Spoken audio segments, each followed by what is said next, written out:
Welcome, everyone, to the Battle of Gettysburg Podcast.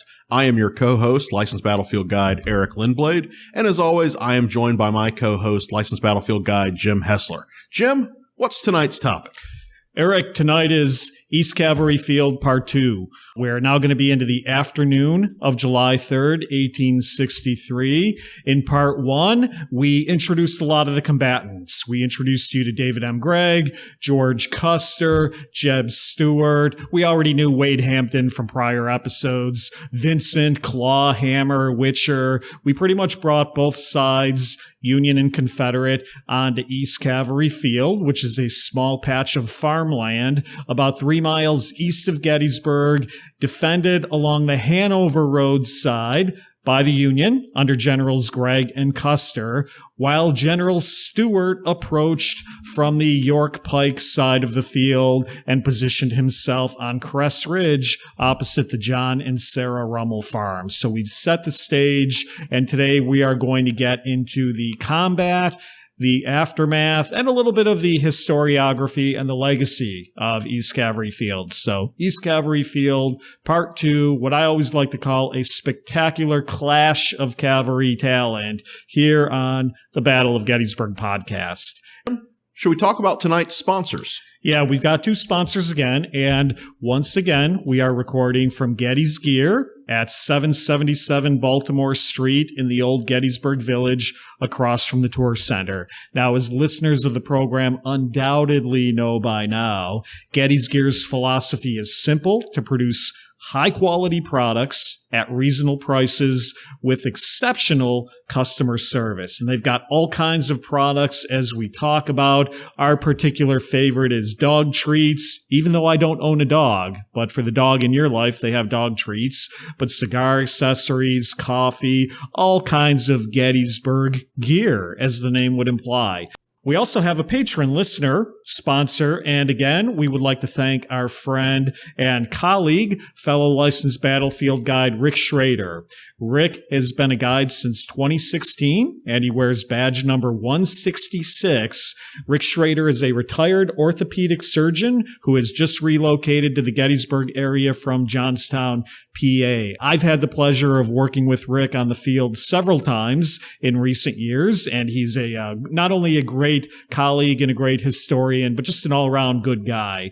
Rick wants to give a shout-out to all of our fellow guides who have been working to keep visitors safe and each other safe through these tough COVID times. So Eric and I would like to thank licensed battlefield guide Rick Schrader for co-sponsoring once again this episode. If you would like to donate to the show financially, you can do so in a couple of ways. One is through PayPal, and you can do that at paypal.me/Gettysburg Podcast, or you can give a monthly recurring donation of a couple bucks or so on Patreon. And you can find that at www.patreon.com/Gettysburg Podcast.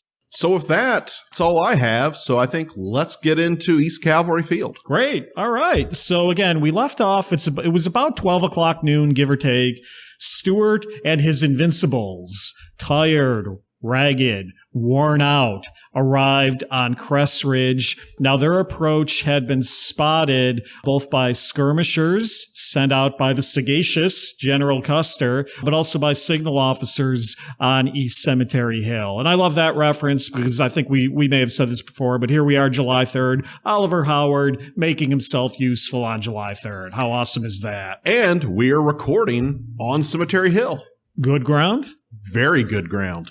Okay, so Confederate positions on Crest Ridge are not nearly as well documented as the Union positions. You can go into your favorite East Cavalry Field book, and doggone it, there's so many of them. Or you go into Phil Lano's Gettysburg Campaign Atlas, and you'll often see the Confederate positions portrayed slightly differently in different books. But Stuart reported that he had moved his command secretly through the woods to a position, quote, and hoped to effect a surprise upon the enemy's rear. But Hampton and Fitz-Lee's brigades, which had been ordered to follow me, unfortunately debouched into the open ground, disclosing the movement and causing a corresponding movement of a large force of the enemy's cavalry. kind of not a cool move in my estimation on Stuart's part to kind of blame Hampton and Fitz-Lee for sort of, getting spotted. Not cool in my opinion, and I think rather unjust by General Stuart. What we know Stuart does do when he gets out there, though, and this has always been a little source of mystery and controversy, something that has long puzzled historians, was that, if Stuart was hoping for any element of surprise, he instead fires off some artillery when he gets out there. And this has always been sort of proposed as Stuart sending a signal shot to Robert E. Lee, letting Lee know that Stuart is in position on Crest Ridge and, begin Pickett's charge, because now Stuart is ready to get into the rear of the enemy army, so to speak. I'm going to pause for a minute. Obviously, we're going to have some strong opinions about this. There's a good body of historical evidence against this. Eric, I'll start with you. What do you think? Signal shot, or is that all BS? My personal feeling is the signal shots are really trying to get a sense of where Union troopers are in their front. Mm-hmm. The idea is that if we fire this off, we might have some horses move. We might have some noise coming out. It's a standard practice in 19th century battlefield to try to feel for the enemy if you can't get directly out there. And Stuart's got an example of that on his own resume. We often point out the Battle of Chantilly, September 1862. He basically did the same thing. So it isn't uncommon. Now, I think where we get into some of the problematic interpretations is the timing this happens. I think it's just happenstance that this is happening about the same time, just preceding the cannonade on July 3rd. But I don't think it's any signal to note coordination or let someone know, hey, I'm in where I need to be. I think really a lot of it is, if we look at what Stuart's purpose is out there on July 3rd, one, it's to protect the flank of the Army in Northern Virginia. And also, I think it's to cause as much of a disruption as you can out there. But this just causing a disruption does not necessarily mean that you're going to be coming into the rear of the broken Union Army as Lee's troops push through on Cemetery Ridge. I think that's a lot to ask for. And also keep in mind, to hear that cannon shot where it is at Lee's headquarters, I don't know. It just does not add up for me. But that has not stopped historians from running with this. No, it hasn't stopped people from running with it. And you're right. The distance from Stuart to Lee at that point in time is somewhere in the vicinity of about 4 miles away. And we're not talking 4 miles of quiet, open countryside. There's a heck of a lot going on between Stuart and Lee. Yeah, let me just read a couple of historical accounts to put this into some context. Henry McClellan, Stuart's staffer, wrote that while carefully concealing Jenkins and Chambliss's brigades from view, Stuart pushed one of Griffin's guns to the edge of the woods and fired a number of random shots in different directions, himself giving orders to the guns. Now, McClellan goes on to say, I have been somewhat perplexed to account for Stuart's conduct in firing these shots, but I suppose that they may have been a prearranged signal by which he was to notify General Lee that he had gained a favorable position. Or, finding that none of the enemy were within sight, he may have desired to satisfy himself whether the Federal cavalry was in his immediate vicinity before leaving the strong position he then held. Now remember, folks, we touched on this in part 1. Stuart, at least for a little while on July 2nd, observed some of the action on Brinkerhoff Ridge. So Stuart is not getting out there and going, oh, my heavens, are there enemy troops out here? But he is looking to try to find out who's out there. There's actually a post-war account where Pennington, who's on the Union side, actually related a post-war conversation with McClellan. And according to Pennington via McClellan, quote, Stuart looked in every direction but could find no sign of Federal troops, so he ordered a gun out and fired it in different directions in hopes of getting an echo or a reply from one of our guns, and then through his glass could locate the smoke. I think that's what's going on. It's basically like a recon by fire. And one of the interesting points about that, if we look at the historiography of how does this joint coordinated action develop, it's where historians and students of the battle have read one part of McClellan's memoir. And they'll say, okay, well, there it is. He's a staff member, but they never follow up the second part. Right. He never says that is the definitive reason why. It's one of two reasons. he gives. And I think even if it's to let Lee know that Stuart is in a favorable position, that does not necessarily mean that Stuart is a part of the attack plan on July 3rd. It just means he's where he needs to be. Well, you're right. You're right. And that's, again, historians often cutting and parsing a lot of these accounts, because not only did McClellan give two possible reasons, but he also started that sentence with, "But I suppose." Yes. I suppose means, geez, I'm not really even sure, but maybe I think. And historians, as you said, always cut this stuff out. And when you look at Lee's report, you look at Stuart's report, you even look at Richard Ewell's report, there's nothing to suggest that there is coordination there. Longstreet doesn't talk about it. Any of these individuals that would have been associated with this, Lee planning the assault, Longstreet executing it. Certainly Ewell would have to be informed if Stuart's going to be doing some things on his flank. Stuart doesn't mention it. So if no one mentions it, it's hard for me to believe that this is a part of this, that nobody thought to put this down in a post-war memoir. Nobody thought to put this down in a letter. Nobody thought to put this down in their report. That seems like a big omission if it is true. Yeah, and we should come back to that in the historiography segment, because there have been conspiracy-minded individuals who have sort of written this up like Stuart is on a secret, Navy SEAL, Black Ops kind of mission, and that, all the couriers undoubtedly ate the evidence, ate the messages, so that Stuart would not be embarrassed, if this thing were to fall apart. So we should come back to that in the absolutely. I do love a good conspiracy. Who doesn't love a good conspiracy? Because remember, you don't have to be paranoid for them to be out to get you.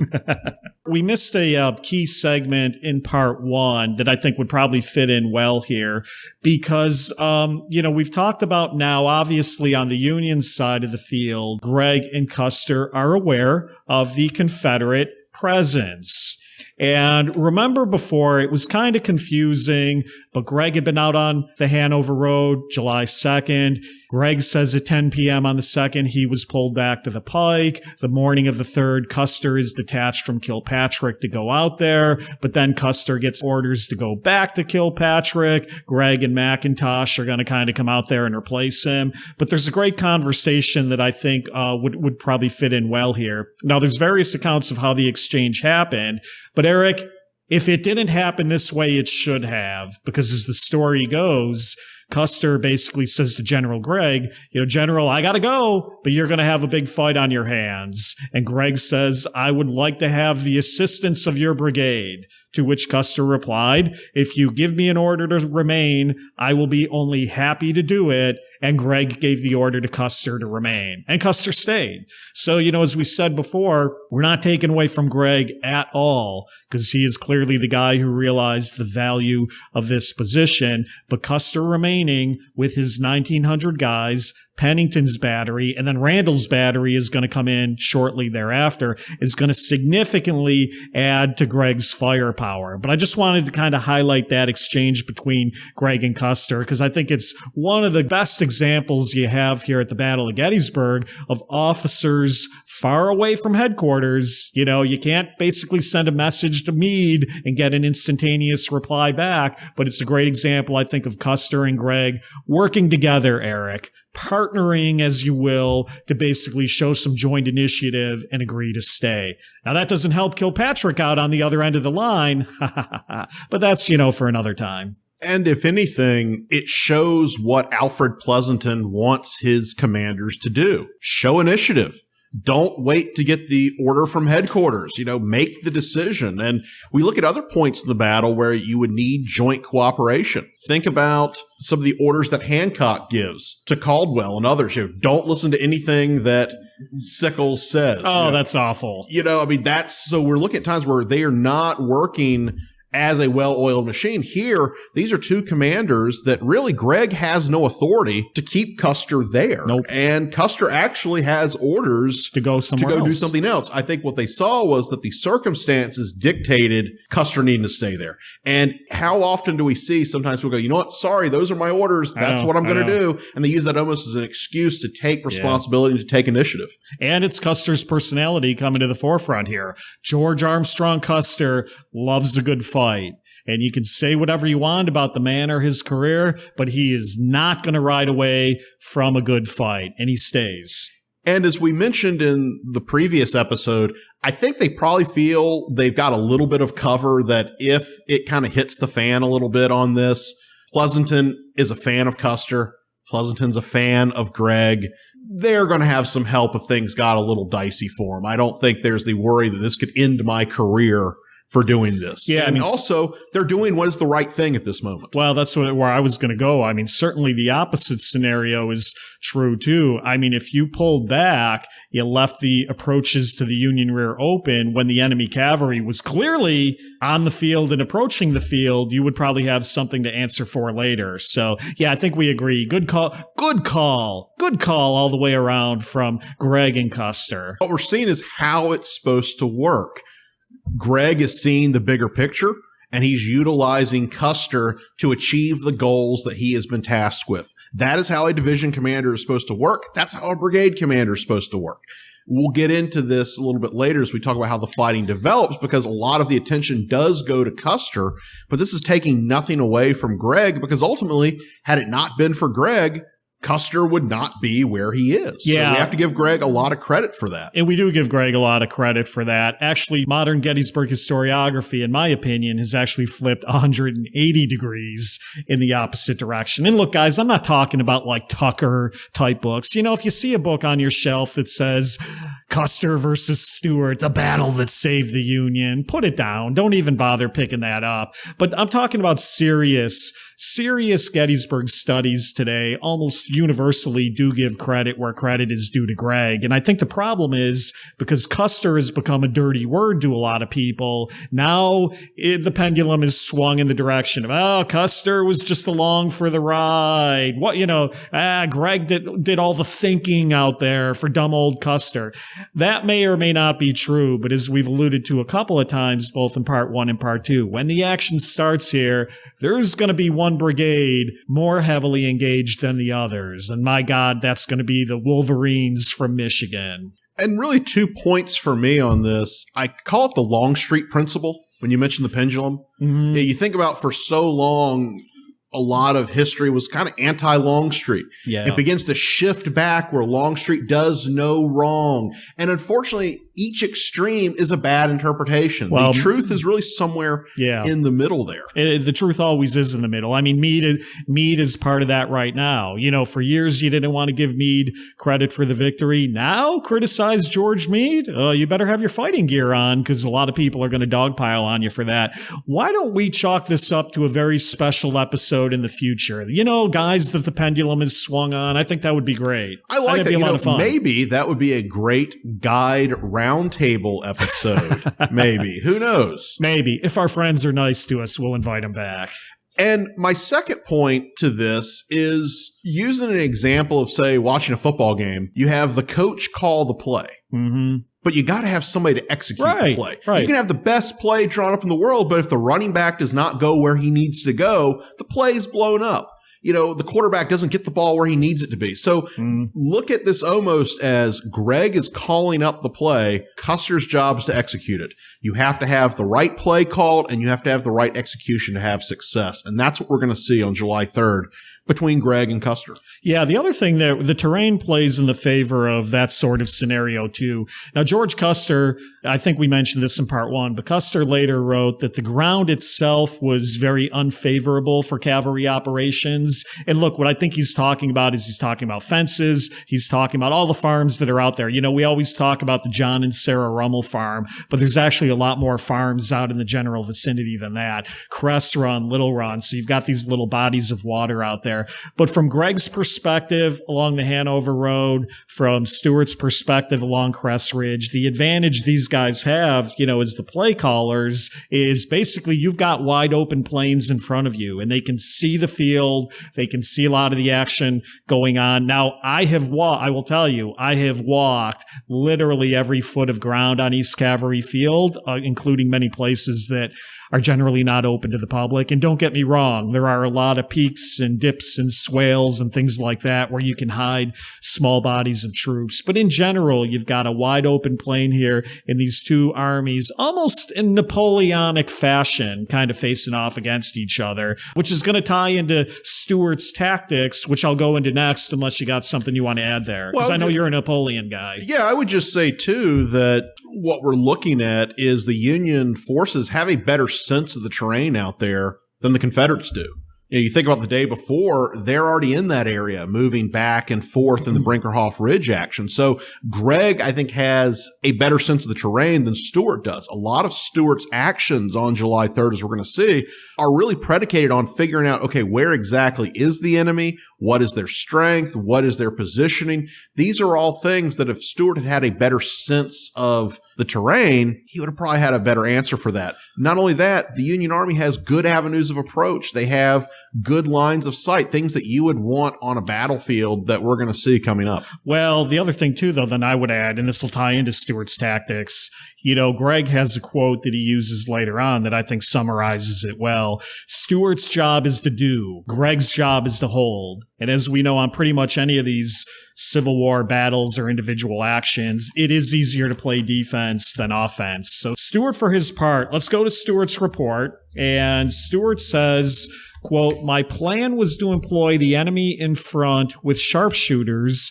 and move a command of cavalry upon their left flank from the position held by me. Now, like other parts of the battlefield, East Cavalry Field is not studied as heavily as other parts of the field. I take probably about a half dozen tours out there every year, primarily because people know I'm a Custer enthusiast and things like that. Big groups, small groups kind of thing. So it's kind of, not to get off topic, but it's kind of unfair because I see on social media a lot, oh, the guides don't go out to East Cavalry Field. Yeah, some of us do. Some of us are very interested in the topic, but I digress. So the way I always explain it on the field is think of this battle in phases. Phase 1 is essentially going to be dismounted action, skirmishing near the John and Sarah Rummel farm. So Custer, having committed to staying, pushes out the 6th Michigan, while Gregg and McIntosh also push out elements of the 3rd Pennsylvania and the 1st New Jersey, basically push them forward as dismounted skirmishers, moving them out towards the Rummel farm. And the Union's going to take up a skirmish position, basically running along Little's Run and the Rummel farm lane, really kind of protecting the best they can the approach to the left side of Gregg's position or the Hanover Road. Meanwhile, other elements of McIntosh's brigade, again, other squadrons in the 3rd Pennsylvania specifically, and some of the 1st Maryland, they're going to be pushed up kind of along the Low Dutch Road, kind of beyond and behind the right of this Union skirmish line. So you've got a skirmish line protecting the Union left. You've got dismounted cavalry along the Low Dutch Road trying to protect approaches from the right. Stuart, in the meantime, is going to push dismounted skirmishers of his own under our pal Vincent Clawhammer Witcher out to the John and Sarah Rummel farm. Eric, I'm going to pause. What I think is interesting here is while we consider this action in most people's mind, if you would say, okay, imagine the fight in East Cavalry Field. What does their mind generally go to? It's these large, grand charges. Yeah. But a bulk of this fighting is actually dismounted, which is really part and parcel of how Civil War cavalry is operating by this point. They're less cavalry and almost more mounted infantry sometimes is how they're being used on a battlefield. What I think is interesting with Gregg's deployments is sometimes when we hear the idea of being on the defense, we think that it's somehow being passive. Mm-hmm. And it's really not. A good defense imposes your will on your opponent. And what we're seeing is that he is putting a strong protection on each flank, which logically, if Stuart's having a hard time going around each flank, you then try to move more to the middle, which is then funneling the enemy where you want them to be. So I think it's a very interesting deployment by Gregg and what he's trying to do, that it's not just this passive, we're trying to hold, but he is trying to impose what he wants on Stuart. He wants to put Stuart in a position where Stuart does not have the advantage compared to what Gregg will have. You can be tactically offensive for a strategic defense. And again, this is where, though, Custer's Wolverines are going to come in handy, because if they don't stay Gregg doesn't have enough men to do all this stuff. I mean, as we said before, McIntosh's brigade with a couple regiments detached is probably at about 900 guys. So this is where the Wolverines are going to come into play. So the skirmish action kind of focuses in and around the John and Sarah Rummel farm. And I just want to talk about them real quick for a second here because the Rummel farm is still on the field today. It is privately owned, so you cannot just walk up to the front door anymore or kind of like you used to in the past. But it's probably the most notable home or farm still on the field. So just a little bit of background. John and Sarah Rummel, they bought approximately 168 acres in 1845, and they built structures over the next 18 years or so. Now today, there is a large barn on the site, which by all accounts does date back to the battle and in fact has battle damage in it. That's going to occur in large part because Witcher's men are initially going to take up a position in the Rummel barn and in and around the house. So you're going to have these dismounted Confederate skirmishers basically, knocking out holes in the wall of the Rummel barn and initially using that as a position for their skirmishing. Now there's also a beautiful stone house on the site today, but that dates back to the 1870s. The wartime house no longer stands. And frankly, because the Rummel property was literally in front of the Confederate position, Farmer Rummel, who was in his house, as it increasingly became surrounded, was taken into custody by the Confederates, Eric, and they held him for the rest of the day, although they allowed his wife, Sarah Rummel, to flee to a neighbor's property for safety. And I do believe Farmer Rummel lost his best horse in the process, too. I want to note, we talk about Witcher's men out there. You look at Stuart in terms of who he has out there. Witcher's guys are a relatively recent addition to Stuart's cavalry force. Stuart notes them being more for being kind of these rough and tumble fighters, more so than being these very polished cavalrymen that he is used to. So I think he's putting them in the right position. This is what these guys excel at. Also, their armament lends itself to this. There's a lot of accounts that some of these men are using two-band muskets and things such as that. So these are not as well armed as maybe the rest of Stuart's troopers at this point. Yeah, absolutely. And so, we talked a little bit about Witcher's guys in part one, but they are pretty much often described as mounted infantry. So yeah, using them tactically on the skirmish line and deploying them makes perfect sense. A lot of them are also said to be armed with Enfields, and in some cases only have about 10 rounds of ammunition apiece. Now later on, Stuart is going to kind of blame Witcher for quote unquote wasting ammunition. Once again, I think it's quite ungenerous of General Stuart picking on poor defenseless clawhammer like this. And post-battle blame aside, I give Stuart credit for this initial deployment. He's putting the right guys where you need them to be. And so that frees up the rest of his force to potentially be open to movement. A little mobile. Yeah. So I think this is not necessarily a bad thing, because I think often when we look at East Cavalry Field, there's very few moments where we would say, man, I give Stuart credit for that. It's not many people talk about what Stuart does right out there, but I think this is one example of Stuart actually making a right call out there. Yeah. So the 34th Virginia Battalion, they're going to occupy the Rummel barn and the surroundings. They're going to be supported about an hour later by parts of the 14th and 16th Virginia. As I said, taking position in and around the barn, knocking out rifle holes in the planks, et cetera, et cetera. But meanwhile, as we said, the Federals have pushed forward this skirmish line, which includes McIntosh's 1st New Jersey and the 3rd Pennsylvania, about 400 yards or so initially southeast of the Rummel barn. And eventually almost all of McIntosh's brigade is going to go into action on the line.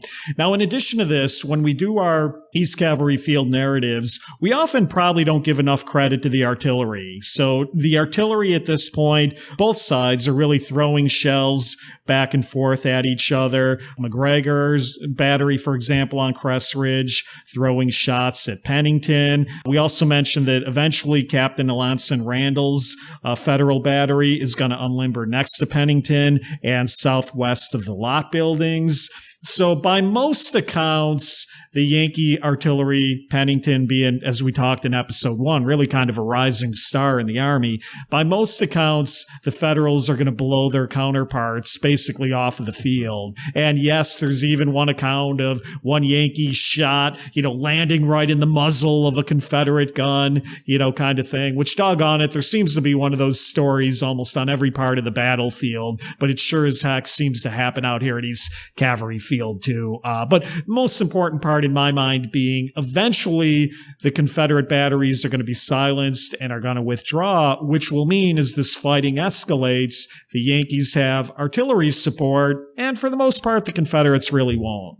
And another example of Union artillery besting their Confederate counterparts here at Gettysburg. It's not just what we talk about on July 1st or July 2nd or July 3rd on kind of the quote-unquote fishhook line, but we see it out here as well. And I think it just speaks to the talent and ability of the artillery wing of the Army of the Potomac. These are very well-trained, talented gunners. Yeah. And I think we see a guy like Pennington that certainly he's an all-star out there of his performance. I think I would rank his performance at Gettysburg up there with any other artillerist on the battlefield. Yeah, and Custer would agree with you. As we said in part 1, I think he said we owed credit for the victory to Pennington. So, this fighting's going to escalate. Witcher is going to push his men west to a stone wall kind of on the western side of the Rummel Barn. Eventually, he's even going to order a charge at one point, but will be discouraged by the sight of more Yankees. Meanwhile, the 1st New Jersey, the 3rd Pennsylvania, they're starting to run low on the skirmish line. So at about 2 o'clock, we're going to throw in the 5th Michigan from the Wolverines onto the line. And I can't remember if we mentioned it in part 1 or not, but if we didn't, you want to talk about armament, 5th Michigan, only unit here at the Battle of Gettysburg, fully armed with 56 caliber 7-shot Spencer repeating rifles. 6th Michigan, also on the line. They're partially equipped, but the 5th Michigan, only unit who's got them. So, Eric, can we dispel the myth once and for all that Buford comes onto the battlefield with Spencer rifles? Because I don't know about you, but I get that on tours all the time. We can dispel it until the cows come home, but we're still going to hear about it. These myths die hard. They don't go away. I like to think we are creating a new digital historiography here that people will take, they will internalize, they will listen to us more than once. And eventually, I like to think the Battle of Gettysburg podcast will play its small but humble part in our own, new phase of myth making or myth busting on the battlefield. I certainly hope so. I will be happy to be proven wrong. All right. Interestingly enough, though, you talk about the units of McIntosh's troops that are starting to run low on ammunition. I think that speaks to the intensity of the fighting around the Rummel farm at this point. Witcher's guys are running low. Yeah. You're having the 1st New Jersey and other units running low. I think that speaks to how significant fighting this is. Sometimes I think when we think of skirmishing, we don't think of heavy fighting. Yeah.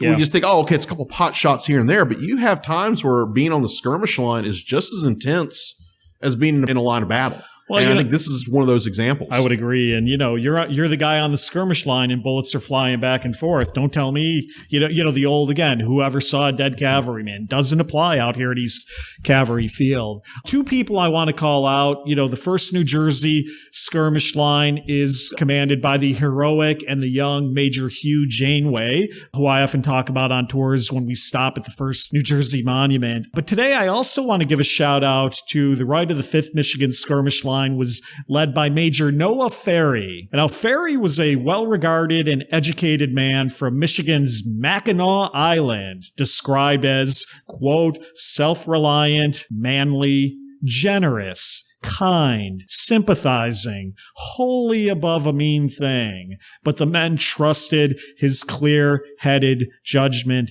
implicitly. Now, as we get into the afternoon, and the Confederates were pressing the 5th Michigan flanks, noble Major Ferry was walking his lines and cheering the men on. A man was shot and cried out, "Major, I feel faint. I'm going to die." And Ferry looked at the man and replied, "Oh, I guess not. You are all right. Only wounded in your arm." So the Major picked up the man's Spencer, fired off a few rounds himself. Then Ferry turned to the men and yelled, "Rally, boys!" when unfortunately unfortunately, a Confederate ball crashed into Ferry's skull and killed him instantly.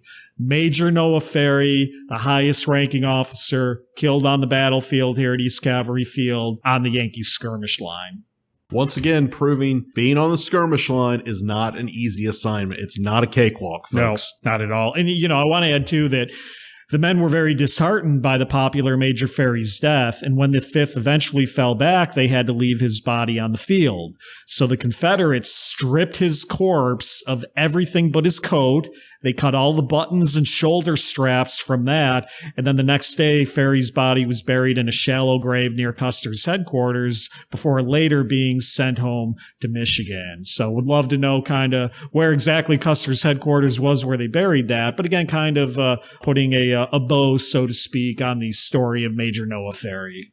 So really, the big takeaway from all this is the stout defense that these Union skirmishers have put up is beginning to frustrate Jeb Stuart. He's not pushing through to the extent that he wants to. If his goal is to get to the Baltimore Pike or to cause problems behind, he's being delayed because of the performance of these Union troopers. So what we're starting to see is that Stuart's getting frustrated, and Stuart's now going to kind of up the pressure on the Union line, which is going to kind of shift things from being a more dismounted action to now the mounted action that more of us think about when we think about East Cavalry Field. Yeah, exactly right. So I'm going to go back to Stuart's report. And again, Stuart, as we said, in his report, Stuart wrote that, my plan was to kind of keep them pinned down in the center with these dismounted skirmishers and send a body of troops around the left. And yeah, that begins what I always call kind of phase 2 of the fight out here at East Cavalry Field. So Fitz Lee's 1st Virginia of about 300 men are going to be ordered to launch a mounted charge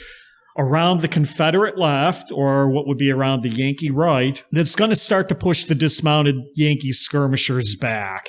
Now, McIntosh is going to try to respond by calling in his only reserve, the 1st Maryland, but McIntosh is going to be dismayed to find that Gregg had moved them too far to the right. And in fact, Eric, McIntosh gave way to tears and oaths when he found out that General Gregg had moved the 1st Maryland too far from position. Gregg does a great job out here. This might be one of those moments, though, where he's kind of put the chess piece on the wrong square on the board. But hey, we won't give Gregg too hard of a time for that. Tears and oaths, Eric, tears and oaths. So all, unfortunately, was not lost because we still got more Michigan Wolverine troops on the field. So Gregg, not Custer, but Gregg, is going to basically go to Colonel William Mann of Custer's 7th Michigan to charge. Now, I'll point out, in fairness, that some commentators make a big deal about Gregg giving the order directly to Colonel Mann and quote-unquote kind of going over Custer's head. No, you can kind of infer from that what you want. But like a good brigadier, Custer is not going to be left behind. And as the 7th Michigan now starts to charge and counterattack against this 1st Virginia, Custer drew his saber, raced out to the front, let loose with the immortal battle cry, "Come on, you Wolverines!" And off they went. George Armstrong Custer in the lead of the 7th Michigan. Eric, I'm envisioning this in my mind's eye right now. I'm getting a little misty just thinking about what this, what Mike Phipps often referred to as Cavalry Valhalla. And I know Phipps referred to everything as Valhalla, but in this case, I think it's true. So let's just envision, if we will, Fitz Lee's guys coming on a gallop, Custer's guys coming on a gallop. Folks, if you are into cavalry, this is as good as it gets. With Custer, once again, this is showing his lead from the front style of leadership, which going back to that he's still really less than a week on the job as a brigade commander, he's still having to prove himself to these men. And you could make the argument that he's got a lot of pieces that have to go all over, so maybe leading a cavalry charge isn't the best decision made. But once again, the bigger picture is it shows his men that he is not going to put them anywhere that he would not go himself. Right. And if you're trying to get buy-in from your troops, this is how you do it. So I think they see that, hey, this guy is young, he's aggressive, he's brave, and hey, we're glad we got him in command of our brigade. Very well said. So, according to Captain James Kidd of the 6th Michigan, there was no check to the charge. The squadrons kept in good form. Every man yelled at the top of his voice until the regiment had gone perhaps 500 to 600 yards straight toward the Confederates. When, folks, bam! Custer and his guys collide with a fence. A stout and sturdy Pennsylvania farmer's post and rail fence that was still on the field, not been knocked down by either side. You know, one of the problems when you go headlong in on a charge like this, you don't quite maybe get the chance to reconnoiter the field. You know, all the dips and valleys of the Pennsylvania farm country, they didn't see it. Probably a lot of excuses. The important point here, though, is bam, these guys slam into the fence. Now, on the other side of the fence, what would kind of be the northwestern side of the fence, Fitz Lee's guys have basically stopped and dismounted. And so now what you have at this fence is you have close quarters, you know, guys literally at this point, the sabers, the pistols, you know, maybe some hand-to-hand combat going here, guys getting pulled out of the saddle, you know, the oaths, the cries for surrender. You got all that stuff going here as Custer's first charge has unfortunately been stopped by this obstacle, which, you know, when he wrote later that the field was not so great for cavalry operations, I'm thinking he probably had this fence in mind when he wrote those famous words. And I can only imagine what these troopers were saying when they hit that fence. I mean, in a way, it's almost kind of comical. Not the fact that it's, you know, people are getting hurt and animals are getting hurt, you know, not in that, but just kind of this idea of this grand charge and all of a sudden, wham, there's a fence. You know, it's almost something like a cartoon, if you will. But the takeaway from this is there's going to be heavy fighting along that fence. So once again, going back to this idea of whoever saw a dead cavalryman, I wouldn't want to be at that fence. Yeah. You know, I think that is a rough spot to be in. I think you're going to see some pretty brutal fighting out at that point. You are, and we have eyewitness accounts. Major Luther Tobridge wrote of the astonishment and distress. Apparently, without any attempt to change direction, they dashed themselves upon a high staked and railed fence, squadron after squadron, breaking until upon the struggling mass in front, like the waves of the sea upon a rocky shore, until all were mixed into one confused and tangled mass. Other accounts talk about it was kill all you can. Bullets were flying mighty thick. One man said the fighting here was fierce and terrible. With all the fighting and confusion going on here at the fence, a captain in the 7th Michigan named Captain George Armstrong. So we have Captain George Armstrong and General George Armstrong Custer. What are the odds? I mean, you don't meet many guys named Armstrong anymore, do you?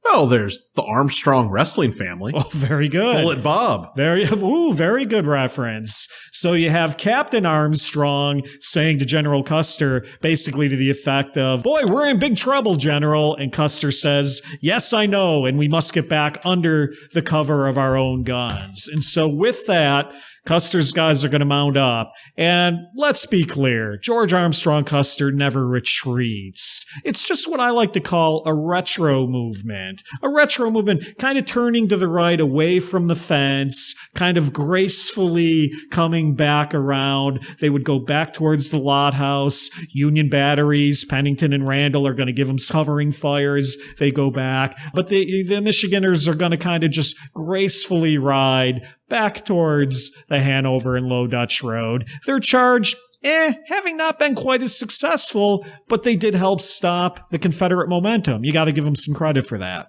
That is a very generous interpretation there. I think we should also give some credit to members of the 3rd Pennsylvania as well that are once again holding the end. That once again, we talk about this idea of funneling Confederate troopers into where they can be dealt with. That's what we're seeing here.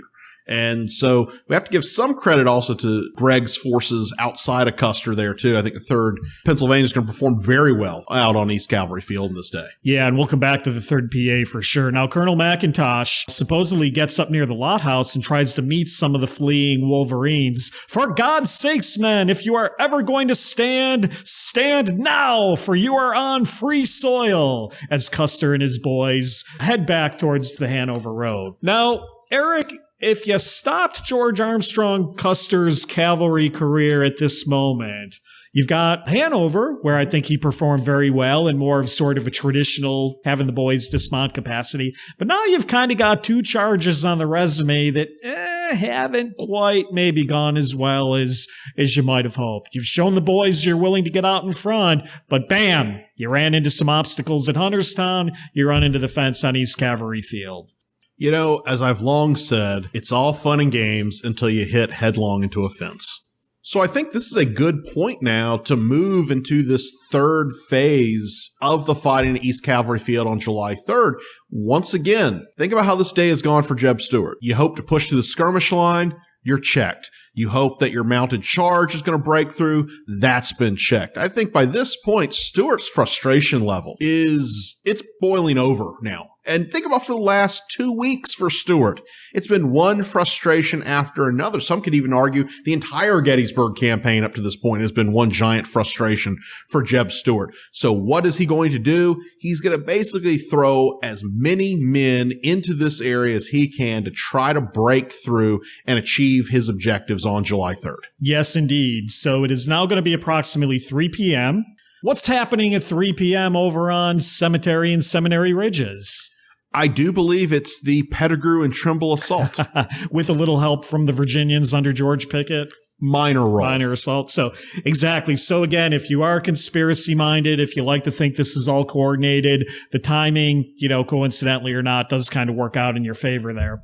But so it's 3 o'clock. A long line of horsemen are going to emerge from the woods on Crest Ridge, first at a trot and then break into a gallop. Again, you're going to see units involved, kind of different books that you read, but it seems to be basically a combined force, primarily of Fitz Lee and Wade Hampton, probably as many as about 2,000 men or so. And Captain William E. Miller of the aforementioned 3rd Pennsylvania is going to write, "A grander spectacle has rarely been beheld. Their polished saber blades dazzled in the sun." So again, if you are into 19th century cavalry, this is, as we said, as good as it gets. Now, as a little sidebar, because we like to do tactics and strategy on the show, again, some authors will say Stuart ordered this final charge. Others will say Wade Hampton ordered the final charge. It's actually not really clear who ordered this. Stuart, in his own report, simply described this as gradually the hand-to-hand fighting involved the greater portion of the command. And Wade Hampton, an old friend of ours, Wade Hampton wrote that seeing the state of affairs, I rode rapidly to the front to take charge of these regiments. And while doing this, to my surprise, I saw the rest of my brigade and Fitz Lee's brigade charging. The charge of my brigade has been recently explained to me as having been ordered by Captain Barker, Assistant Adjutant General, who supposed that it was intended to take the whole brigade to the support of Colonel Chambliss, a mistake which was very naturally brought about by the appearance of affairs on the field. So I'm going to pause there for a minute. The grand charge might not even be ordered by Stuart, but what I think it does speak to is at this point, the confusion you've got all over the field. We are infantry-centric people. We like to think of long, semi-orderly battle lines and brigades going in together and all of that stuff. But what I think you've got at this point, literally stretching from Crest Ridge past the Rummel Farm and all the way out to the Low Dutch Road, is dismounted squadrons, dismounted regiments, guys who are mounted, guys who are not mounted. I think you just got a confusing situation on the field at this point. And in some respects, maybe more confusing than even an infantry fight. I think what we look at too is, when these charges happen, we picture in our mind these grand lines moving. That's not really the case here. And also when the contact is made between the two combatants, got horses crashing into each other, men being thrown off, all kinds of chaos taking place. It's a different kind of chaos than what we'd see in an infantry firefight. Yeah, it sure is. It sure is. So as the rebel cavalry now starts to progressively get closer to the Union batteries, Gregg is going to send a staff officer to order the batteries to withdraw. Lieutenant James Chester, leading one of the sections, quote, was not in cheerful humor and said, "Tell the general to go to hell," as Chester continued to fire canister at the approaching Confederates. So we got to find somebody to stop this charge. Again, it might be as many as 2,000 Confederates. Really, the last unengaged unit on the field at this point is going to be Custer's 1st Michigan of approximately 400 men. So once again, it's probably going to be Gregg who's going to give that order. He's going to go to the colonel of the 1st Michigan, Colonel Charles Towne. And Towne he's weak, he's sickly, he's scrawny, he's dying of tuberculosis. He tries to give a little pep talk to the men. probably like think of Michigan, think of your sweethearts type of stuff. When what happens, Eric? George Armstrong Custer just barges in, says to him, Colonel Town, the 7th is broke. I shall have to ask you to charge the rebels. And with that, Custer, Town, and the 1st Michigan take off again on another spectacular charge across the field. And in my mind, I envision Town almost like Doc Holliday in Tombstone. He knows his days are numbered, but he's hanging on. I don't know. Maybe that's not true, but that's how my mind wants to view Town here at Gettysburg. Well, nothing wrong with that. And, having seen images of Town, he's not quite as dapper as, Val Kilmer in our favorite movie, Tombstone, which, by the way, are we ever going to do that Tombstone rewatch episode? Maybe. We got to do that at some point. Not quite as dapper as Doc Holliday, but it is a valid point because one of the quotes on Town was always, that he sought death on the battlefield to avoid the death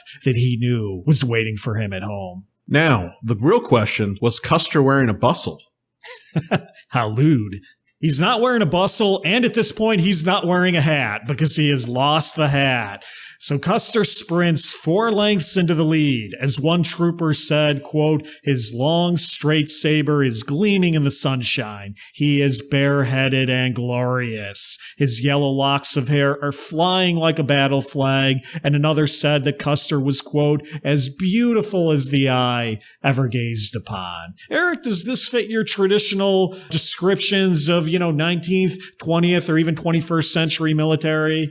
It certainly fits the very glorious image that we sometimes have of 18th and 19th century commanders charging on a field of battle. I mean, that's, and I want to point out the image of glory we have in our heads of battle is a far cry from what the reality of battle actually is. But once again, it's the popular image we have. It's the popular image that has been cultivated through pop culture and things like that. Think about how many movies have the grand cavalry charge and everybody's looking good and, the flowing hair and the flowing bandanas and things. So it certainly fits into that, I would say. Yeah, no doubt. I often on my East Cavalry tours, I will often stop at that point and I'll ask, how many military veterans do we have in the group? And for the most part, we always have at least a couple, and they will raise their hands. And I'll say, well, how many of you ever described your commanding officer as beautiful and glorious? And of course, nobody in the modern military. You're right. It goes to this 19th century image of glory and all of that stuff. So whenever somebody says, Civil War people were just like you and me, I would say no, in some cases they weren't. And it was a different era, and men could flowery talk to other men that frankly, in a way, I'm not comfortable doing today. Well, and even think just a few years before the famous charge of the Light Brigade during the Crimean War. This very glorious moment here. It's 19th century way they viewed war. Yep. And I think that has always been what I think is very fascinating. I think we have maybe today a more realistic concept of what war is than what a lot of Americans probably felt in the 19th century. Now, those experiencing it understood the true face of it. Yeah. But I think those at home still were hanging on to these very glorious images that we see. So it's not just the United States, but as I said, think about Tennyson's poem on the charge of the Light Brigade, the most famous moment of the Crimean War, for better or worse in popular minds. Yeah, and I can pretty much tell you, being a student of the life of George Armstrong Custer, almost every charge the guy is involved in for the rest of his life, somebody compares to the charge of the Light Brigade. Kind of like the way we reference Ric Flair. In those days, the pop culture reference was the charge of the Light Brigade. So we're saying that the charge of the Light Brigade in the Crimean War was the GOAT of cavalry charges during the 19th century? Maybe, or at least the equivalent of the Four Horsemen, maybe. Good point. Good point. So Custer himself wrote that, quote, I challenge the annals of warfare to produce a more brilliant or successful charge of cavalry than the one we're talking about right now.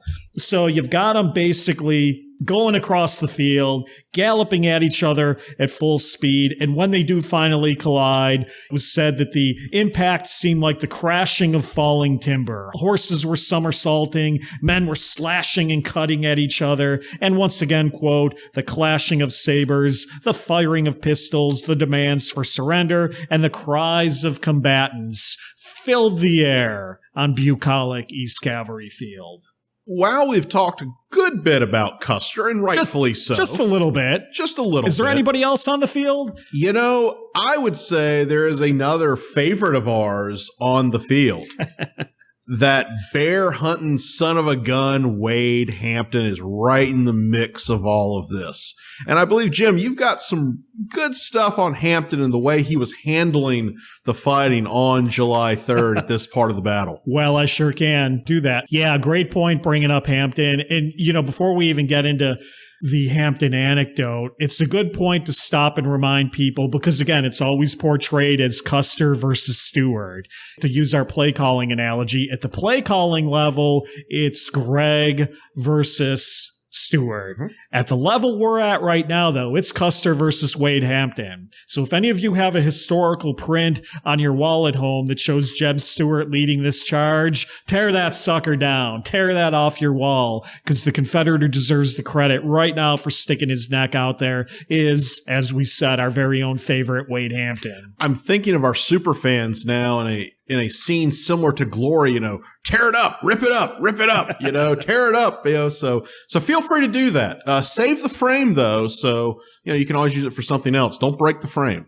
All right. So now as the two sides collide with each other and more Union troops are going to come into the fray that we're going to want to talk about, but to kind of close the loop, so to speak, on Wade Hampton, as this is all going on, and as we said, take your mind off of infantry lines of battle. At this point, you've got mounted horsemen kind of swarming all over the place. One rebel officer is seen fighting his way through this melee, and it turns out to be Wade Hampton mounted on his favorite horse, Butler. Now, the Yankees corner Hampton by a fence. He slashes away with his heavy 4-foot straight sword, but he slashed one Yankee out of the saddle, and then he shot two others with his pistol. A Federal, meanwhile, drops a sword down on Hampton's head while another shot him in the side. Hampton calls the man a, quote, dastardly coward for shooting him in the rear, and then struck once more on the head. Hampton replies by cleaving that attacker's head in two. It's like the battle royal here. Wade Hampton just taking on multiple guys.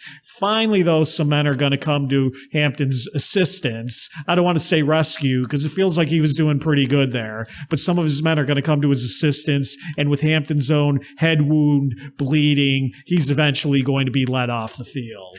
Once again, could we say Wade Hampton, one of the toughest guys in the Civil War? When people talk about, Confederate cavalry commanders being tough, they always talk about that guy out west, Forrest. Yeah. You know what? Yeah. I'd put Hampton up against Forrest any day of the week.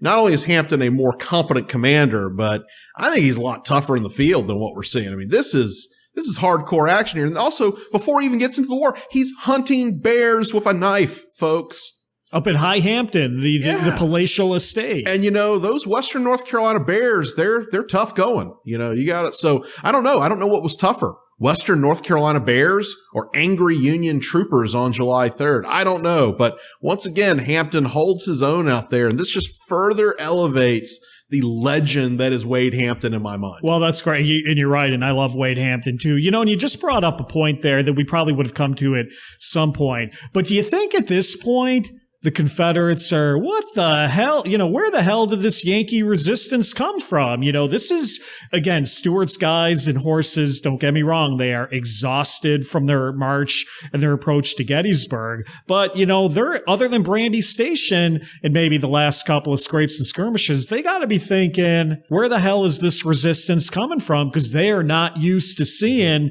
the Yankee cavalry behave like this. Oh, it's certainly a culture shock for the Confederates at this point. The previous year, they have literally been riding circles around their Union counterparts. It's almost embarrassing, the performance of the Union cavalry. And here in the Gettysburg campaign, you're starting to see some signs of life. And I think what we're seeing now is that moment where the Union cavalry equals their Confederate counterparts and maybe begins to take the lead of them in terms of their ability. And certainly what we'll see is the way they perform in 1864, especially in the Shenandoah Valley. You start to see this development here in the Gettysburg campaign. And so it's a critical moment for the development of that portion of the Army of the Potomac. And dare I say, for those who are like, why should I care about East Cavalry Field? We gave you a couple reasons in episode 1. This would be another reason as well. It's the continued development of the Yankee cavalry as a fighting force. And I brought up, the 1864 Shenandoah Valley campaign for a good reason, because we're going to see some of these same figures playing prominent roles in that campaign. So we really see the use of that. You'll see them later in the Appomattox campaign performing really well. This is where the Union cavalry is really coming into its own. This is, I think, not the point where they're getting competitive, but the point where they're surpassing their Confederate counterparts. Yep, agree. So, we've talked, as we jokingly referenced a few minutes ago, we've talked a lot about Custer. I think we've given General Gregg his due, but let's call out another guy. We mentioned briefly Captain William Miller of the 3rd Pennsylvania. He's going to play also a prominent role in this action. And so Miller, if you'll remember, he's commanding a squadron of the 3rd Pennsylvania, and they have basically been ordered at this point. They've, the skirmish action is over. They've fallen back, and they've basically been ordered by Gregg or McIntosh to basically hold the Low Dutch Road at all hazards. That would basically put them right now on Hampton's left flank. So they are probably initially dismounted along the road. There was a woodlot along the Low Dutch Road that, although overgrown, is still there today. There's actually a little hollow. I've walked down to that woodlot in the past. There's a little hollow where if you're down there in front of the woods where the 3rd Pennsylvania probably was initially, you actually can't see the fighting because of a rise of ground. But I'm sure they could hear it and they knew what was going on. Now, Captain Miller was not feeling well on this day. He had a cramp. One of his assistants was rubbing the cramp out of him. Kind of a little battlefield massage going on here while all the action was going on in his front. But Captain Miller, cramps or not, was a good officer, and he comes out to observe the action. He's watching the fighting with one of his assistants, Lieutenant William Brooke Rawle, and the two of them are watching the action, and they can clearly see that Custer and the Wolverines are outnumbered. One of them uses the phrase that the Confederates are too heavy for Custer, which again is military jargon for outnumbered. So they see an opportunity, though, to hit Hampton in the left flank. And as the story goes, Miller turns to Brooke Rawle and says, if I'm court-martialed for abandoning this position, will you support me? And as the story goes, William Brooke Rawle says, I would follow you to hell. And with that, the guys mount up, they mount up the squadron, and yippee-ki-yay, they go charging right into Hampton's left flank. So now, in addition to being pinned down in his front, Hampton's got Yankees coming in on his flanks. This speaks to also, I think, the performance of some of McIntosh's troops on July 3rd. A lot of the attention goes to Custer, and, he's outside of probably Robert E. Lee, the most famous officer on the Gettysburg battlefield, as history is going to view him. Everybody has heard of George Armstrong Custer. So, and also, he's doing a very dynamic movement here. It's, frankly, we pay attention to that guy's doing something. Not saying that McIntosh isn't. By McIntosh holding the way he does allows Custer to have that success. Also, at the point when this battle is maybe hanging in the balance, here comes the 3rd Pennsylvania with Captain Miller and others sort of breaking the back of the Confederates.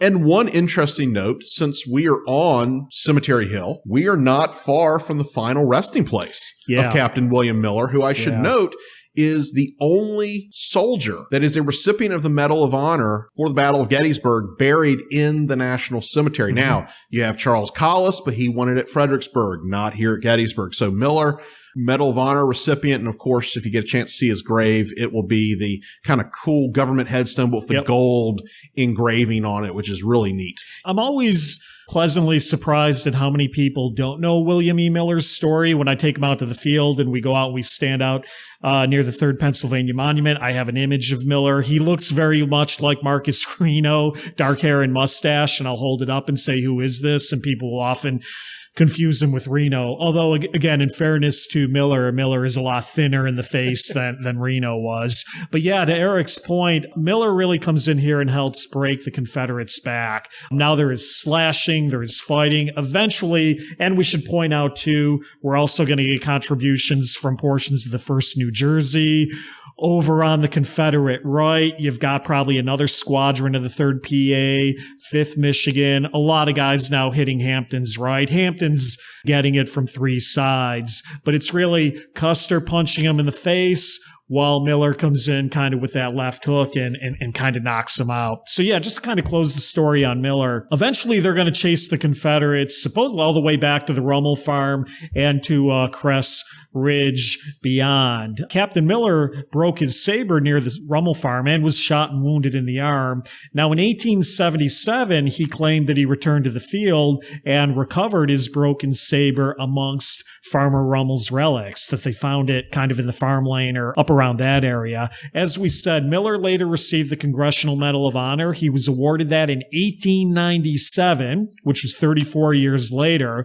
But meanwhile, he had mustered out of the Army in 64. He went into the hardware business. In 1898, he was elected to the PA State Senate, and he died in 1919 at the age of 83. So as Eric said, he's the only Gettysburg Medal of Honor recipient buried today in Gettysburg's National Cemetery, but he's outside of the Civil War section because he died later. So for years, his headstone did not even mention his Medal of Honor, and that wasn't changed until the 1970s. So imagine coming here in the 1950s or 60s, and, you would just sort of see Captain William Miller. His grave is kind of by one of the sidewalks. You can walk right by it, but imagine not even seeing a Medal of Honor reference. So I'm glad, at least, Eric, that we have corrected that for the historical record. And we did have a listener question that sort of asked why has McIntosh's guys kind of been forgotten a little bit. I think we kind of dealt with that, but we wanted to certainly go into a little detail on some of these men, so it's not just all Custer all the time. And let me just throw my 2 cents on that, because I've studied the life of George Custer almost literally my entire life. As Eric said, Custer's more famous than McIntosh. He's more famous than David M. Gregg. Frankly, Custer's fame does not really arise from what he did at Gettysburg. Custer was very successful as a brigade and a division commander all the way up through the Appomattox campaign, but most people start with George Armstrong Custer on June 25th, 1876, and they kind of work their way back. So for many years, Custer was, a national hero.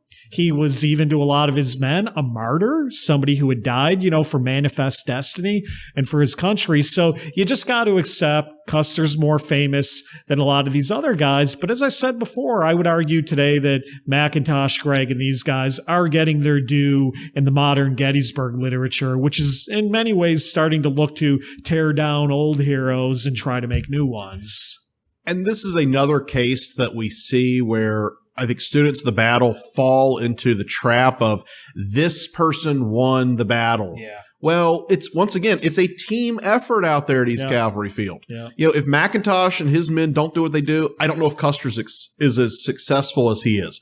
If Custer doesn't do what he does, can McIntosh hold? Or if Gregg doesn't put together a good plan in the first place, do any of these pieces have an effect? Yep. So I think we have to be careful that when we give others credit, it doesn't necessarily mean we're taking credit from other people. Right. And I think too often it's that transactional, well, if I give this person credit, it takes away from somebody else. I'm going to call this the Joshua Lawrence Chamberlain principle. Well, I think we did that in part 1. I think we did. And you're right. Little Round Top versus Cult Sill. You can only like one of them, kind of mentality. Yeah, I'm not a fan of that sort of thing at all. I'm starting to sense team effort might be becoming our theme of season 3, because we've come back to this a couple times. Team effort, when I think of a team, a unit that operates as one, I know where this is going. The best example I can think of this, 4 Horsemen. I knew you were going there. Yeah. So there we go. But I do want to get back to this credit concept, because all of that aside, and that's all true, ultimately we don't know the casualties at East Cavalry Field, but, we have estimates. Gregg reported about 254 losses, total casualties, of which about 219 of the 254 were in the Michigan Brigade. And we think about 30 Federals were killed. About 29 of the 30 were in Custer's Michigan Brigade. So I think in our 21st century, more jaundiced and cynical look, somebody's going to throw up their hands and say, well, all that means is Custer knows how to get his men killed. And I get that. But it also means who did the lion's share of the fighting at East Cavalry Field? It was the Michigan Brigade. I'm not taking it away from McIntosh, but if you want to say, well, why does Custer get the credit? His guys clearly did the fighting. I'm going to pour myself a cup of coffee right now, sit back, and tell somebody to change my mind. I will just note, too, that casualties do not always indicate there we go. Performance and importance, but once again, it speaks to the fact that Custer's guys are going to see hard fighting out there on July 3rd. Once again, just because they suffer casualties doesn't take away. But they suffer all of them. All of them. Well, okay, but hey, we defended the field with 0 casualty. It was the hardest fight we ever saw. No killed, no wounded, 3 missing. Hey, it helps when you're on the defense and you're able to be fighting behind positions of strength. That helps. Hey, sometimes you get the better draw in a battle. It happens. But I think we have to say that once again, going back to this team concept, there's plenty of credit to go around on East Cavalry Field. Absolutely. And we would not take it away from McIntosh, even though Custer did the fighting. Okay, so where do you want to go from here? Do you want to sort of start to wrap up the close of the fighting and go from there? Yeah, I think let's kind of wrap it up and then kind of get into not only some of our listener questions, but what kind of happened to some of these individuals after. Yeah, sounds good. So, and I know we had a question too about historiography. Yeah, so basically now at the close of the day, Stewart's men are pushed back towards Crest Ridge and beyond. Greg and the boys basically are back along the Hanover Road, more or less in the positions that they started. There are some accounts, Union accounts basically say we chased the Confederates all the way back beyond Crest Ridge and that we occupied the Rummel Farm that night. Confederate accounts said, no, we still held that ground and held the Rummel Farm that night. So it's kind of hard, if you want to kind of figure out exact positions, kind of the whole where exactly was everybody standing mantra. That's a little bit difficult to do. But I will say, not surprisingly, both sides tried to claim victory. And Jeb Stuart wrote that, quote, the enemy were driven from the field. Really? Which was now raked by their artillery. No more hand-to-hand fighting occurred, but the wounded were removed and the prisoners, a large number, taken to the rear. So clearly Stuart is trying to put the best feather on, this whole episode that he can. But I think, Greg kind of sums it up better. Quote, defeated at every point, the enemy withdrew. And I think Greg is right. That's what happened, in my opinion, in my interpretation. Same with me. If you look at what is Greg's objective on July 3rd, he achieves it. What is Stuart's objective on July 3rd? He does not achieve it. So if we look at it from that standpoint, it's a Union victory there. Taking nothing away from the hard fighting that Stuart's troopers are going to do, but ultimately that hard fighting does not accomplish anything. Mm-hmm. And Greg holds the position he is supposed to hold. He maintains the position he is supposed to maintain, and he prevents the worst case scenario for George Meade out there. Yeah. And so we talked about casualties. Union estimates are 254 casualties. Again, we don't know on the Confederate side, but Stuart's losses have been estimated at about 285, maybe more, because not all of them report. But at least of the 285 that we do think we know, again, the majority were in Wade Hampton's brigade. Once again, a shout out to Hampton, as well as Fitz Lee. So again, it was really Hampton, Fitz Lee, and the Wolverines suffering the highest casualties, which I think really, again, speaks to the ferocity of these mounted attacks. So please save the whoever saw a dead cavalryman joke, at least when you're talking about East Cavalry Field. Stuart wrote, mounted fights never lasted long, but there were more men killed and wounded in this fight than I ever saw on any field where the fighting was done mounted. I think that sums it up well. So, Eric, people often ask, we know what happened to George Custer. We're going to do a deep dive bio on Custer at some point in our run here. But whatever happened to David M. Gregg afterwards? What happened to a guy like him? Did he get credit? What happened? Well, let's kind of preface this by a listener question who asked, why doesn't David Gregg emerge as a bigger hero after the battle? He seems to fade into the background among Union cavalrymen. So let's kind of start with that premise there, and let's look at what Gregg does after the battle. What we're going to see is he is going to continue to serve in the Army of the Potomac. At one point, he's actually going to command the Cavalry Corps of the Army of the Potomac in early 1864 until the arrival of some guy named Phil Sheridan.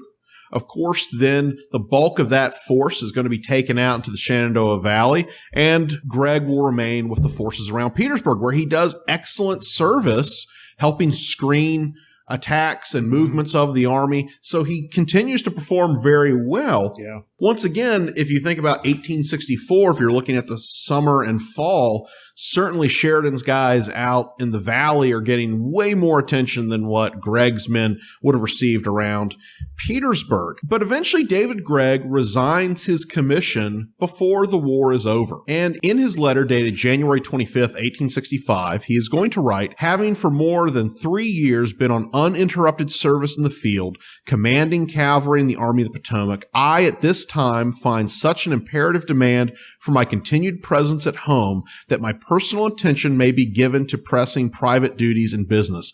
I can no longer defer action to secure my discharge from the service.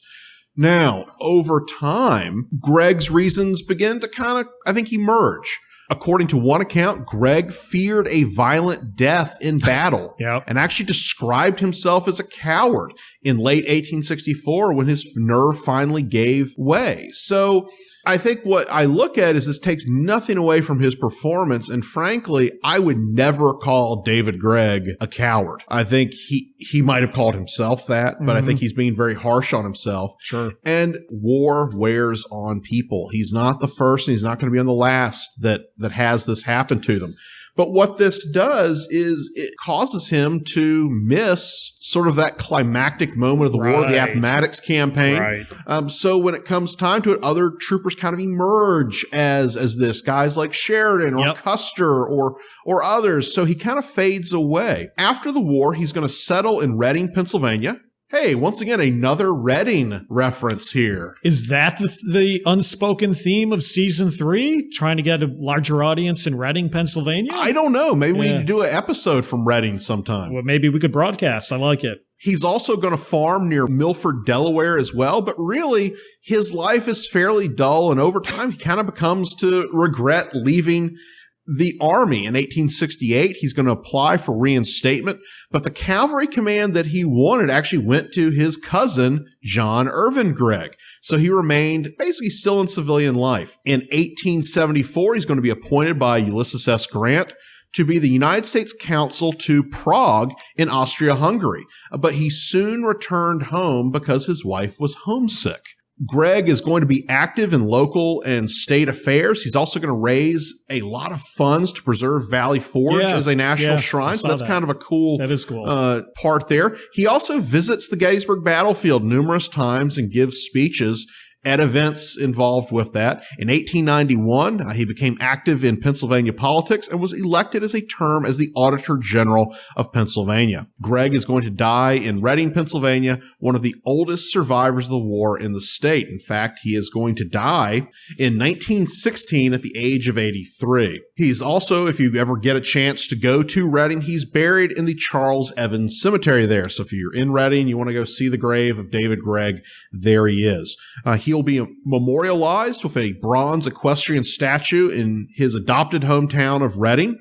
And the city's American Legion post is named the Gregg Post in his honor. There is also the Gregg Cavalry Shaft on East Cavalry Field honoring his service, as well as the service of all Union and Confederate forces that fought on the field that day. Yeah, and I would just add he is also one of the portrait statues on the Pennsylvania State Monument. So again, a lot of people don't look at these individual memorials, but David M. Gregg is not forgotten here on the Gettysburg battlefield by any way, shape, or form. Yet, so that was a great overall biography of General Gregg. I'll just add my 2 cents.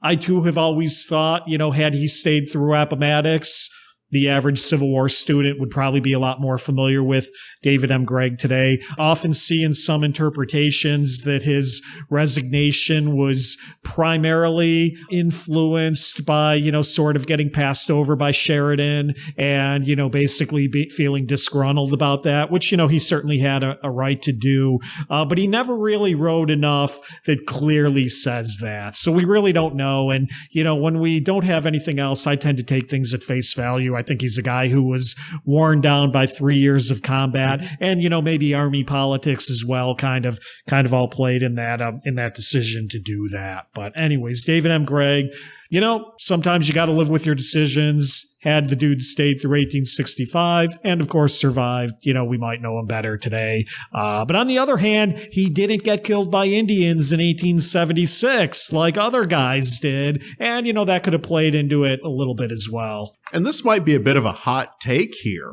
but someone can make the argument that David Gregg has an even better record in the war than John Buford. So think about this. Buford's often considered the great cavalry hero of the Army of the Potomac.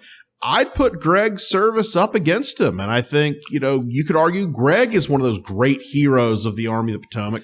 But once again, he leaves the stage at an inopportune time. Yeah. And certainly the same we could argue even with John Buford. Yeah. We don't see Buford in 64, but I think, Gregg's service on July 3rd here at Gettysburg is as important as what Buford does on July 1st. I think you could certainly make the case too, to what you're saying. Yeah, obviously with Gregg throughout the war, we have a larger body of work. And again, as we said in part 1, he's not flashy. He doesn't like the newspapers. And I'm not saying that Buford was flashy or a newspaper guy, but you have to have a certain something in your persona to kind of rise above the cream of the crop. And of course, Sam Elliott gives us the definitive Buford in the movie. And we all know darn well when people say they love Buford, they're thinking of Sam Elliott. We don't get a David M. Gregg, Sam Elliott-like interpretation to kind of cement him in the public mind. Can you imagine the job they would have done on David Gregg's beard in the movie? They would have just reused Longstreet's beard, in between takes. Like dusted it off, painted it. Yeah. Could you imagine? So with that, I think that kind of puts a bow on the action at East Cavalry Field. And as we always do, we go now to listener questions. Right. Now, some of you might have heard some of your questions answered during the course of the episode. And as we always like to say, even if we don't answer your question directly, we use it to help shape the direction of the show. So one way or the other, you're going to get your question answered. So we have 3 listener questions left. The first comes from superfan, fellow colleague, and poet laureate of the Battle of Gettysburg podcast, licensed battlefield guide John Zervis, who's going to ask, was the Confederate objective to take the Low Dutch Road / Hanover Road intersection? Why was this important? And what if it had been successful? Jim, what are your thoughts? Well, I'm confused. First of all, if the question is from John, why did it not rhyme as our poet laureate, right? Aren't poems supposed to rhyme? Did he give it to us in verse or something like that? Or No. Well, first of all, thank you, super fan John, for the question and your interest in the show. I feel like we have primarily addressed that throughout the part of the 2 parts. So maybe this would kind of be a good time to summarize our own personal thoughts on it. To summarize my take on it, Stuart is protecting the flank, looking to cut up the enemy's rear in the event of a Union defeat on July 3rd. Harass and cut them up, if they're retreating and that sort of thing. For those who think that sort of strategy would be impossible, licensed battlefield guide John Zervis, superfan Steve Floyd, and myself earlier this week took a road trip down to Winchester to specifically study the Battle of 3rd Winchester. And although the tables were turned in that battle, Jubal Early's infantry going up against Union infantry, one of the things that broke the back of the Confederates in that battle was a massive Union cavalry attack that came in on the Confederate flank, crushed the flank, and got in behind Early's army.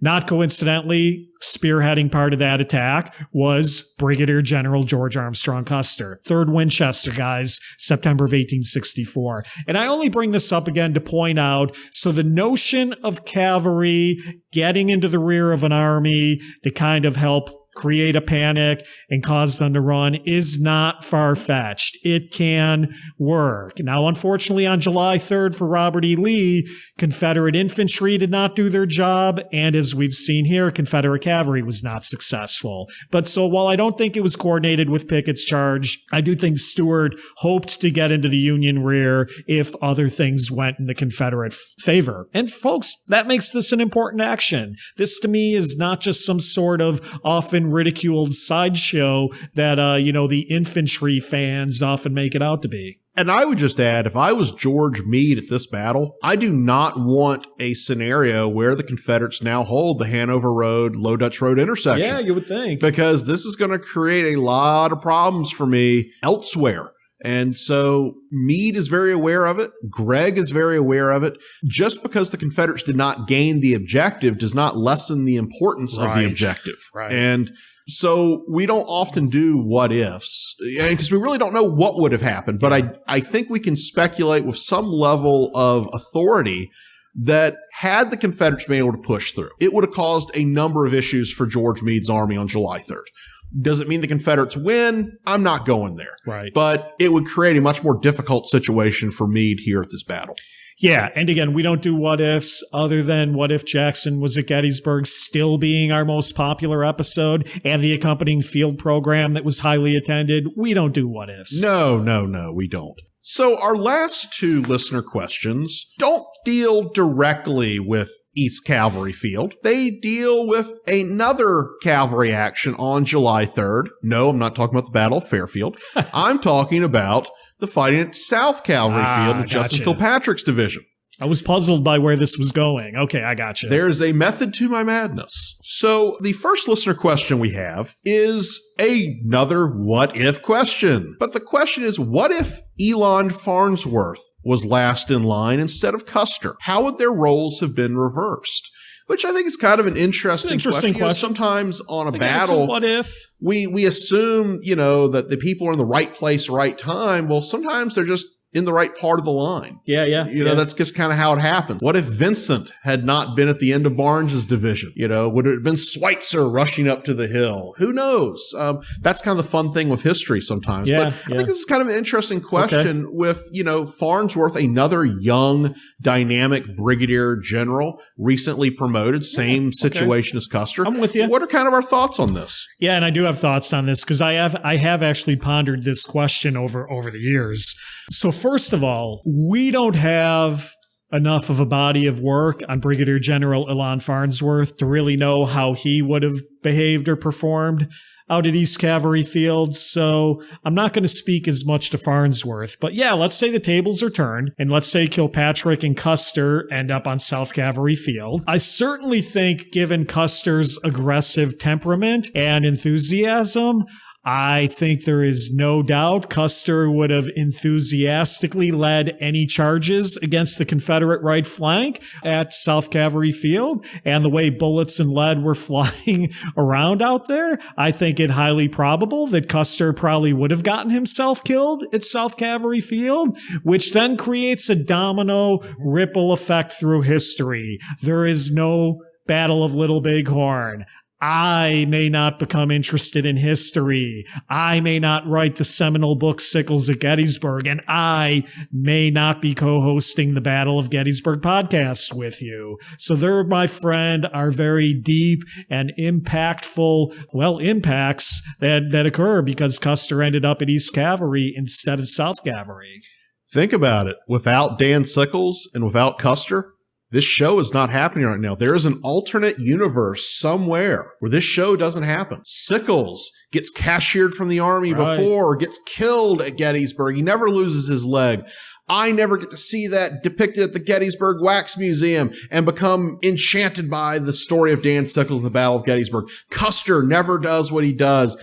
Folks, somewhere in the universe, this is happening. So let's just thank our lucky stars that it happened the way it did. Clearly, there is a plan in the universe. Clearly. So speaking of plan, our last listener question deals with Farnsworth's division commander, Judson Kilpatrick. Okay. And the question is, how upset was Kilpatrick that he did not have a full division with Custer staying behind? Because we kind of talked about this a little bit before that, he's not part of Gregg's division. He decides to stay, but of course it does leave Kilpatrick at a bit of a deficit. Well, in South Cavalry Field is another topic that I greatly enjoy. We're going to have to quadruple the legal disclaimers before we can do that episode. But notwithstanding, I think Kilpatrick was indeed mighty upset to lose Custer.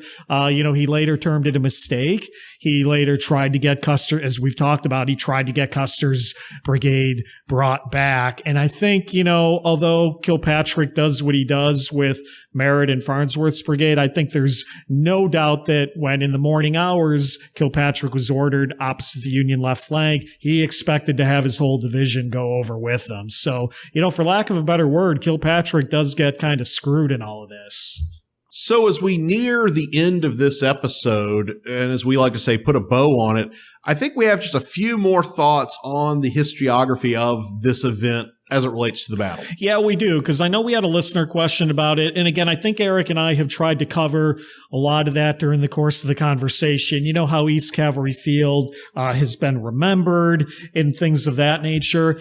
I would just kind of like to point out that a lot of this "we saved the day at East Cavalry Field" kind of thing comes as much from Union participants as it does from Confederates, saying we were part of Pickett's charge. And I do want to give a shout out to William Brooke Rawle, who I mentioned briefly in our discussion of the 3rd Pennsylvania. He was kind of at Captain William Miller's side. Don't forget to see his flagpole out on the battlefield. Exactly. One of the most unique memorials on the battlefield, the little plaque to Rawle on the flagpole at East Cavalry Field. But Rawle tried to make sure that Gregg and McIntosh got their credit, and he was a very influential guy at speaking engagements, things of that nature. And Rawle did propose in the 1884 Cavalry Shaft Address that Stuart was protecting the left of Lee's army, but had a commanding view of the roads leading to Meade's rear, and that he was in a position to attack it simultaneously with the grand assault known as Pickett's Charge.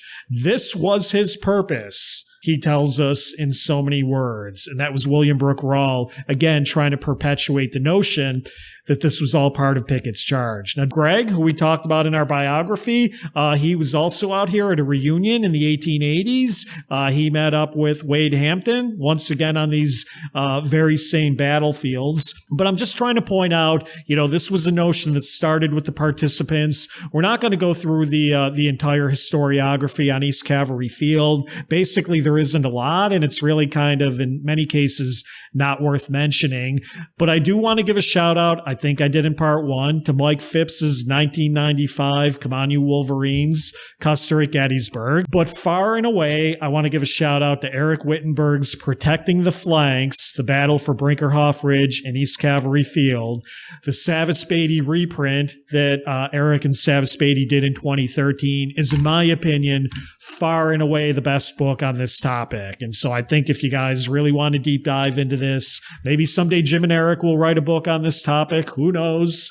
But until then, I think Eric's Protecting the Flanks, Battle for Brinkerhoff Ridge and East Cavalry Field is far and away the best. And if this has whetted your appetite, go to Savas Beatty and pick up a copy.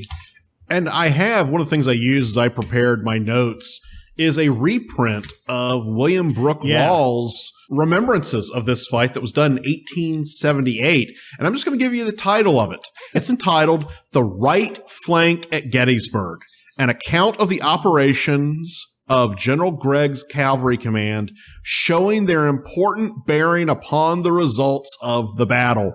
So that's all you need to know right there. But it's a fun little read. I mean, I literally mean little. I look at it and it's 27 pages.